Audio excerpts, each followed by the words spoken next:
जय हिंद दोस्तों। दिन था 7 अक्टूबर 2023 जब हमास ने इजराइल पे 5000 मिसाइल दागे। फिर इजराइल ने उसके काउंटर में गाजा पट्टी पे अटैक किया। यही बात बता बता के वर्ल्ड के बड़े बड़े सो कॉल्ड लीडर्स इजराइल को डिफेंड करते हैं। क्या आपको भी ऐसा लगता है कि पहले हमास ने अटैक किया फिर इजराइल ने अटैक किया? अगर हाँ, तो आज मैं आपको बताऊंगा इसके पीछे की असली कहानी कि ये कब शुरू हुआ और कैसे शुरू हुआ, और शुरू से लेके अब तक के वो सारे इंसिडेंट बताऊंगा कि यहूदी कहां से आए और कब आए, किस तरह से बंटवारा हुआ और कैसे युद्ध हुआ और कैसे लड़ा गया, पीएलओ का गठन कब हुआ और हमास की एंट्री कब होती है, 7 अक्टूबर का प्लान किसने किया, और इजराइल और पैलेस्टीन के बीच हुए सारे विवादों को जानेंगे आज के इस वीडियो में। इजराइल और फिलिस्तीन के बीच संघर्ष पुराना है। Israel launched its latest military offensive. Right, well, we have some breaking news on Gaza where the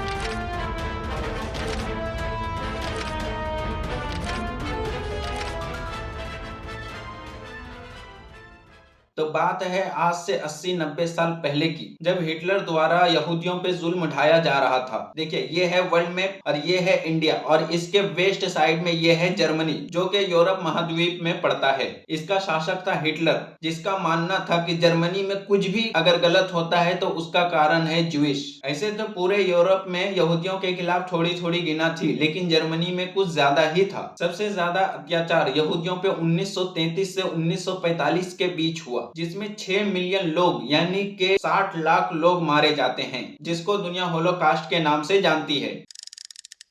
इसी के बीच में इसके बाद यहूदी वहां से पलायन करते हैं। इसमें ज्यादातर यहूदी पैलेस्टीन में आते हैं, क्योंकि यहूदियों का मानना है इनका टेम्पल माउंट पैलेस्टीन में है। यहाँ एक स्टेन वॉल है जहाँ पे यहूदी प्रेयर करते हैं, और उसी के सामने है मस्जिद अक्सा, जो मुसलमानों के लिए बहुत ही इम्पोर्टेंट है, और इस पे ईसाई भी अपना दावा करते हैं, लेकिन वो इसको इतना इम्पोर्टेंट नहीं देते हैं। यहूदियों का मानना है कि आज से 1000 साल पहले किंग सोलोमन ने उनके लिए टेम्पल बनवाया था, इसीलिए ये लोग धीरे धीरे पैलेस्टीन में आना शुरू करते हैं, और इनको बसाने में सबसे ज्यादा हाथ ब्रिटिशर्स का था, क्योंकि जब 1914 में फर्स्ट वर्ल्ड वॉर चालू हुआ तो उस वक्त मिडिल ईस्ट में ओटोमन साम्राज्य का वर्चस्व था, जिसमें अभी के ये सब देश आते हैं, जैसे कि Turkey, Iraq, Syria, Lebanon, Jordan, Israel, Palestine उस वक्त आता था। ब्रिटिशर्स ने इस युद्ध में यहूदियों से वादा किया कि अगर वो इस युद्ध में उनका साथ देते हैं तो वो उनको एक नया देश बनाने में उनकी मदद करेंगे, और अरब देशों से कहा कि उनको आजादी मिलेगी। मतलब कि एक ही जमीन पे दो लोगों से अलग अलग वादा किया। फिर स्टार्ट होता है फर्स्ट वर्ल्ड वॉर, जो 1914 से लेकर 1918 तक चला, जिसमें ओटोमन साम्राज्य हार जाता है और ये मिडिल ईस्ट का एरिया ब्रिटिशर्स के अंदर आ जाता है। लेकिन ब्रिटिशर्स यहूदियों से किया हुआ वादा निभाते हैं, लेकिन अरब से किया हुआ वादा नहीं निभाया। फिर इन्होंने धीरे धीरे यहूदियों को पैलेस्टीन में बसाना चालू किया। अब थोड़ा टाइम को फास्ट फॉरवर्ड करते हैं।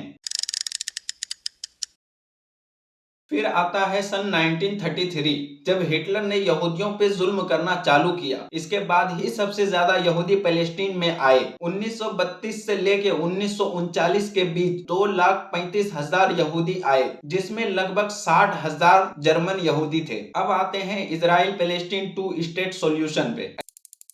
ऐसे तो ये पहला प्रस्ताव ब्रिटिशर्स ने लाया था, जिसको ब्रिटिश पील कमीशन रिपोर्ट कहते हैं। ये कमीशन 7 जुलाई 1937 को लाया गया था। ये है वो मैप जिसमें ये ऑरेंज वाला एरिया 80% अरब देशों को यानी पैलेस्टीन को दिया गया, और ये ग्रीन वाला एरिया 15% ज्यूइश को यानी के यहूदियों को दिया गया, और ये रेड वाला एरिया 5% ब्रिटिशर्स ने अपने अंडर रखा था। ये ब्रिटिशर्स हमेशा ऐसा ही करते हैं कि आधा जमीन इधर दे दो, आधा जमीन उधर दे दो, ताकि आपस में लड़ते रहें। ये हमारे भारत के साथ भी 1947 में ऐसा ही किया था। जब भारत और पाकिस्तान का पार्टीशन हो रहा था तो आधा पाकिस्तान इधर दे दिया और आधा पाकिस्तान इधर दे दिया, जो कि अभी का बांग्लादेश है, ताकि आते जाते आपस में लड़ते रहें। खैर, 20 अगस्त 1937 को ज़ायनिस्ट कांग्रेस ने यह प्रस्ताव को रिजेक्ट कर दिया। ये है ज़ायनिस्ट कांग्रेस के तरफ से भेजा गया रिजेक्टेड लेटर, जिसमें 300 वोट्स में 158 वोट्स ना में पड़ा। हालांकि इस प्रस्ताव को अरब देशों ने भी इनकार किया था। जब 1947 में ब्रिटिशर्स इस एरिया को छोड़ के जाने की तैयारी कर रहे थे, तभी उसी के आसपास यूनाइटेड नेशन ने 2 स्टेट सॉल्यूशन पारित किया, जो कि 29 नवंबर 1947 को यूनाइटेड नेशन में अप्रूव हुआ। ये है वो मैप। ये जो ऑरेंज कलर का एरिया है, ये दिया गया पैलेस्टीन को, जो कि पूरा पैलेस्टीन का लगभग 42.88% है। और ये जो ग्रीन कलर दिख रहा है, ये दिया गया ज्यूइश को, जो कि जमीन का 56.47% है। और बाकी का ये बचा हुआ एरिया जो पर्पल कलर में है, जो कि एरिया का 0.65% है, इसे यूनाइटेड नेशन ने अपने पास रखा। फिर डेट आता है 14 मई 1948। उस वक्त के यहूदियों के नेता डेविड बिन गुरियन ने इजराइल को एक आजाद देश घोषित किया। इसके अगले ही दिन 15 मई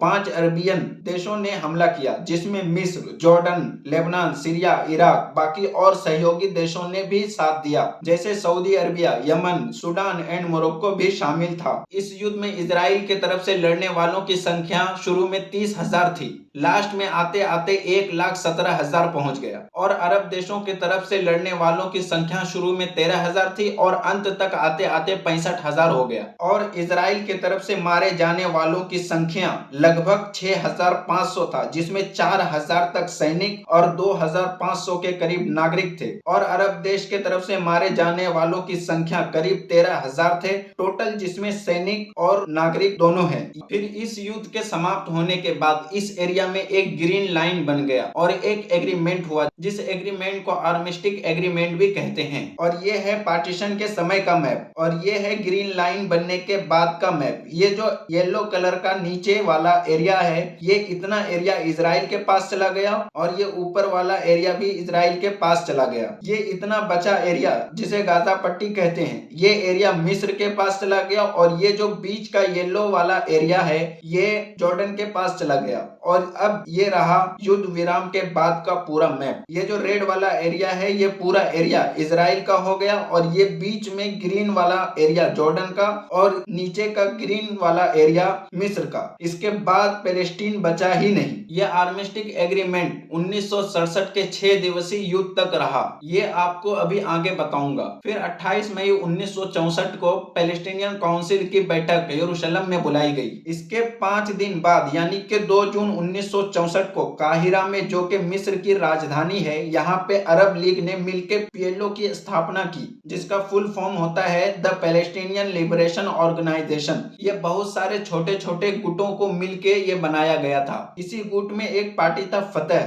जिसका स्थापना 1959 में हुई, जिसके प्रमुख नेता यासिर अराफात थे। और गाजा पट्टी में उस वक्त मुस्लिम ब्रदरहुड एक बहुत बड़ी पार्टी थी। और किस तरह से इसी पार्टी की वजह से हमास बना और इजराइल ने सपोर्ट किया, जो कि आज तक इजराइल के गले की हड्डी बनी हुई है। ये अभी आपको आगे पता चल जाएगा। पीएलओ के स्थापना होने के 3 साल बाद फिर 3 अरब देशों ने हमला किया। ऐसे ये युद्ध 5 जून 1967 को स्टार्ट हुआ, और इसके 6 दिन बाद ही 10 जून 1967 को ये युद्ध समाप्त हो गया। इस युद्ध में ईस्ट से जॉर्डन ने अटैक किया, और साउथ वेस्ट से मिस्र ने किया, और नॉर्थ ईस्ट से सीरिया ने हमला किया। 1948 के युद्ध में जो जॉर्डन ने वेस्ट बैंक पे कब्जा किया था, वो भी इजराइल ने जॉर्डन से छीन लिया, और ऊपर सीरिया से गोलान हाइट, और साउथ में मिस्र से गाजा पट्टी वाला एरिया के साथ साथ सिनाई प्रायद्वीप वाला एरिया भी कब्जा कर लिया। फिर आगे चल के 1982 के समझौते में मिस्र को ये एरिया वापस मिल गया। ये कैसे मिला, ये अभी आपको आगे बताऊंगा। फिर 6 अक्टूबर 1973 को मिस्र के राष्ट्रपति अनवर सादात और सीरिया के राष्ट्रपति हाफिज अल असद ने मिलकर ऑपरेशन बद्र स्टार्ट किया। इसका कारण था 1967 के युद्ध में इजराइल द्वारा मिस्र के सिनाई प्रायद्वीप और सीरिया के गोलान हाइट पे कब्जा किया हुआ जमीन को वापस लाना, जिसके वजह से ये युद्ध स्टार्ट हुआ। और इस युद्ध को यौम किप्पुर के नाम से भी जानते हैं। यौम किप्पुर यहूदियों का एक त्योहार है, जिसमें यहूदी कैलेंडर के 7वें महीने तिशरेई के 10 तारीख को मनाया जाता है। इस दिन बेसिकली यहूदी प्रेयर करते हैं, गॉड से अपने पापों के लिए क्षमा मांगते हैं। और उपवास भी रखते हैं। ऐसे ये युद्ध 6 अक्टूबर से लेकर 25 अक्टूबर तक चला। इस युद्ध के स्टार्ट होने के कुछ दिन तक सीरिया और मिस्र ने जीत हासिल की। फिर इजराइल ने अमेरिका से मदद मांगी। पहले तो ये मदद देने से इनकार कर दिया, लेकिन फिर जब इजराइल ने